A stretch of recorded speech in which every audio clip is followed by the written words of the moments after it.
In 2017, a former president of Facebook, Sean Parker, gave an interview in which he said something remarkable. He said, and I'm paraphrasing, that when they were building Facebook, the question they asked themselves was, how do we consume as much of your time and conscious attention as is possible? He said that they were exploiting a vulnerability in human psychology, that the product was actually designed to give users a little dopamine hit every time they scrolled, saw something they liked, or got a like, or commented on a post. And that this was actually deliberate, a deliberate, intentional decision. He said, God only knows what it's doing to our children's brain. And this was one of the founders of Facebook saying this out loud. I'm not saying this to make you angry, although understandably you might feel angry. I'm telling you this because it's important context to everything that follows.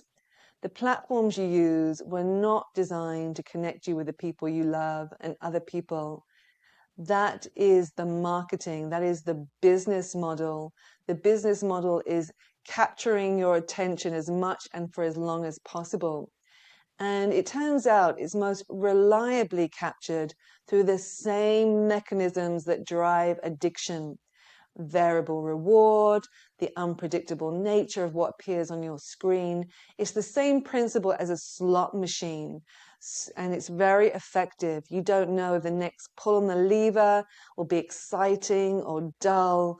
That uncertainty is very compelling, and more compelling than a very predictable reward. Likes, for example, and comments are also social validation.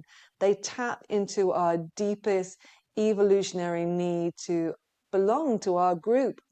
And every notification is a tiny signal someone noticed you. And that matters to the human brain in a very profound way. And with scrolling is infinite. There's no natural cutoff point.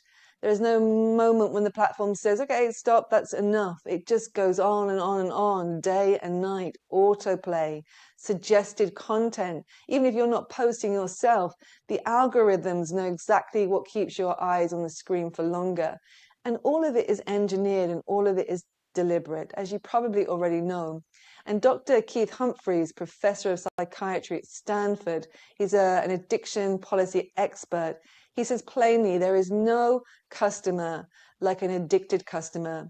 The more addicted you are, the more valuable you are to the business. So industries are built around attention. They have every financial incentive to keep you hooked and no financial incentive to make them healthier.